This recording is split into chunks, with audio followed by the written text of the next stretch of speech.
Երևանում անվտանգության խորհրդի քարտուղար Արմեն Գրիգորյանի հետ մեկ սեղանի շուրջ նստած կինը շուրջ 3 տարի առաջ Լաչինի միջանցքը փակած ու արցախահայության շրջափակմանը սկիզբ դրած այսպես կոչված էկոակտիվիստներից մեկն է։ Դիլարա Էֆենդիևային նույնականացնելու համար լրագրողներից շատ ժամանակ չպահանջվեց։ 2022-ի դեկտեմբերին, երբ փակվեց Արցախը-Հայաստանին կապող Լաչինի միջանցքը, Էֆենդիևան առաջին շարքերում էր ու հաճախ հարցազրույցներ էր տալիս։ Մենք ամենայն պատասխանատվությամբ կարող ենք նրանց համար ազատ անցում ապահովել։ Մենք մեր կողմից պատրաստ ենք նրանց օգնություն տրամադրել։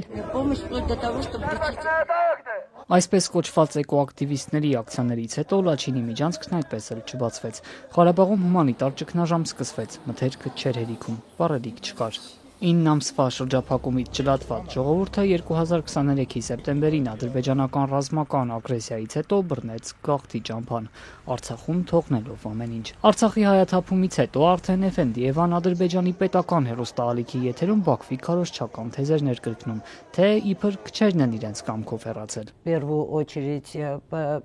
Նրանք առաջին հերթին ճնշումների են ենթարկվում այդ ժամանակվա իշխանությունների կողմից, նաև նրանք խուճապի մատնվեցին։ Մենք թեժ գիծ ենք ստեղծել եւ հայերը մինչեւ հիմա զանգում ու դիմում են մեզ տարբեր խնդրանքներով, որ ներկայացնենք նրանց վերաինտեգրվելու հնարավորությունները։ Այլ երկրներում բնակվող ադրբեջանցիները Բաքվի իշխանություններից կաշկանդված չլինելով արձագանքելով Երևանյան հանդիպմանը սոցցանցերում հիշեցնում են, Ադրբեջանում քաղաքասարակություն որպես այդպիսին չկա։ Դրանք իշխանություններին հավատարիմ հասարակական կազմակերպություններ են, որոնց զգուշորեն ընտրել ու Հայաստան են ուղարկել որպես քաղաքասարակություն ներկայանալու համար, իսկ իրական իրավապաշտպանները կամ բանտերում են, կամ էլ փախել են Ադրբեջանից։ Ինչպես է Էֆենդիևան Երևան հասել ու անվտանգության խորհրդի քարտուղար Արմեն Գրիգորյանի հետ մեկ սեղանի շուրջ հայտնվել։ Սոցցանցերում այս հարցերն են թնդում։ Անվտանգային քաղաքականության հետազոտական կենտրոնը հայտնում է, որ քննարկումը նախաձեռնել են երկու երկրների փորձագետները պաշտոնական կառույցների աջակցությամբ։ Ըստ հաղորդագրության նպատակը խաղաղության օրակարգի առաջմղումն է։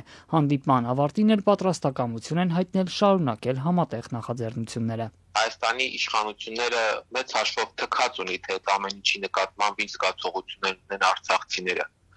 Եվ ոչ միայն այս պարագայի մասին է խոսքը, այլ բազմաթիվ այլ պարագաների։ Շատ պարզ երևում է, որ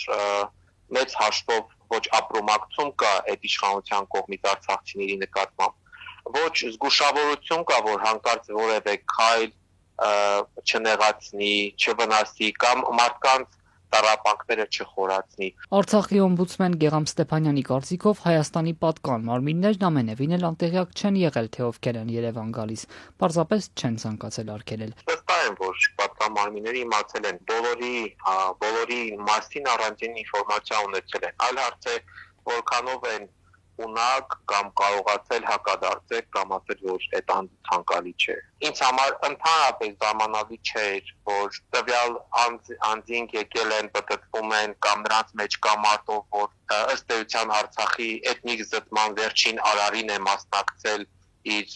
կեղծ էկոակտիվությամբ։ Հայկական կողմից այս հանդիպմանը մասնակցել է նաև անվտանգային քաղաքականության հետազոտական կենտրոնի ղեկավար Արեգ Քոչինյանը։ Պնդում է, պատվիրակությունների կազմերը կողմերը նախապես չեն քննարկել։ Հայկական կողմը քննարկել է որոշել է իր կազմը, ադրբեջանական կողմը իր կազմը։ Նախապես իմացել ենք, բայց նորից եմ կրկնում, մենք իրար չենք քննարկել կազմերը։ Քոչինյանն ասում է, հասկանում է հանրության վրդովմունքը Էֆենդինայի այցի եւ ընդհանրապես Ադրբեջանի գործողությունների պատճառով, սակայն հարևանին փոխել հնարավոր չէ։ Շատ կարճ դրան պատասխանելով կարող եմ ասել, որ ես դες համար ուրիշ Ադրբեջան չունեմ։ Մեր հարևան Ադրբեջանը դա է։ Եթե ես կարողանամ ոսկե ձկնիկ բռնեմ, իմ առաջին ցանկությունը ոսկե ձկնիկին ուղղված կլինի, որ Հայաստան այստեղից փոխենք, տանենք, դնենք Բելգիայի եւ Նիդերլանդների միջև մի հատ հարմար տեղ, բայց քանի դեռ Հայաստանը այնտեղ է, որտեղ որ ինքը աշխարհագրորեն գտնվում է, այլ հարևան, քան արևելքում Ադրբեջանը եւ արևմուտքում Թուրքիան չկա, եւ ես չեմ կարծում, որ մեր խնդիրն է փոխել Ադրբեջանը կամ Թուրքիան։